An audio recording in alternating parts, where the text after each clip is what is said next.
So magandang gabi, Miss Abaw. Kasama ko ang kaibigan ko na isa rin sa naging biktima nung nanalanta yung Bagyong Tino. So ano yung pangalan, edad at taga saan ka? Ako po si Sean Kirby, si Hiyangan, at ako po ay nakatira sa Robransor, Danao City, at ang edad ko po ay 21. So ano ang paghahanda na inyong ginawa noong nalaman mong may paparating na bagyo? So before gid atong nagbagyo kay nagpanikbaying gid mi dito sa metro sa mga pagkaon, sa mga tubig sad kay in case after sa bagyo makuha na po na mga daot.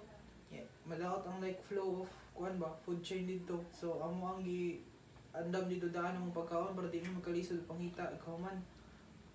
So noong nanalansa ang Bagyong Tino, ano ang pangyayari na inyong naranasan? So pag Bagyong Tino kay nabahaan jud mi nya kuan nakaapan jud ato kay kuan baling taasa sa kuan tubig kay like before pa ato pa 5 minutos taga tuhod ba to pero pag after 5 minutes siguro naabot na diri nya taas bi ako nya grabe na kanang taga diri ang uban kuan na guro na malumos samot na tong di kay bawang saw nya kauman ang sasud kay nagkuan ba gid among atop nagto nya mo to nagbaha sa gawas nagbaha pud sa sud. So tapos ng bagyo, ano ang inyong ginawa upang makabangon sa Tredya? Sa paghuman nato kay kuan nangita gid mi sa importante papeles namo like mga ID namo mga kuan sa lote namo sa unsa pa to nya kauman mga butang namo nga among gipangita like mga nawa na bahaan kay pareha among motor nakuanan mo to ang sang giayo kay lisod man gid walay transportation kay layo man gid ang mga sa Danao di man madaog kuan kanang lakaw lang kay baha na nagbawa kay may limpyo dito niya ikaw man maglakaw pag mi dito samot mi kakapoy. Amen, amen. So mayroon ba ang tulong na ibigay sa inyo ang gobyerno para sa inyong pagsisimula?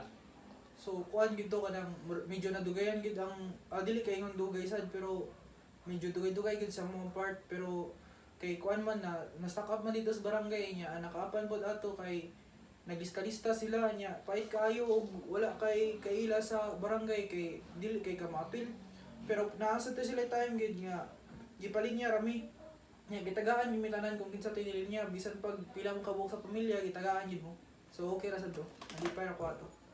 So ano ang mensahe ninyo sa mga taong nawala ng mahal sa buhay at nawala din ng kanilang bahay?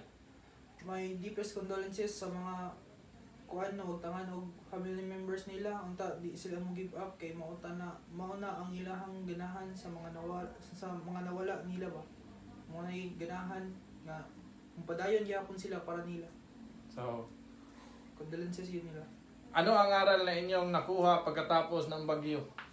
Kuan before gid mo hit ang bagyo dapat ready gid kay unsay sulti sa gobyerno matik ipabakwiton yani mo bakwit na mo ay na mo pag kuan sa inyong kuan mga gamit kay unsa ka naman ang gamit if mawa inyong kinabuhi dapat paminaw gid ta sa gobyerno kay wala na isod kaayo gid daghan kay tunay yato kay wala man gid nag-expect ang gobyerno ra man niya wa man ta nang kuan.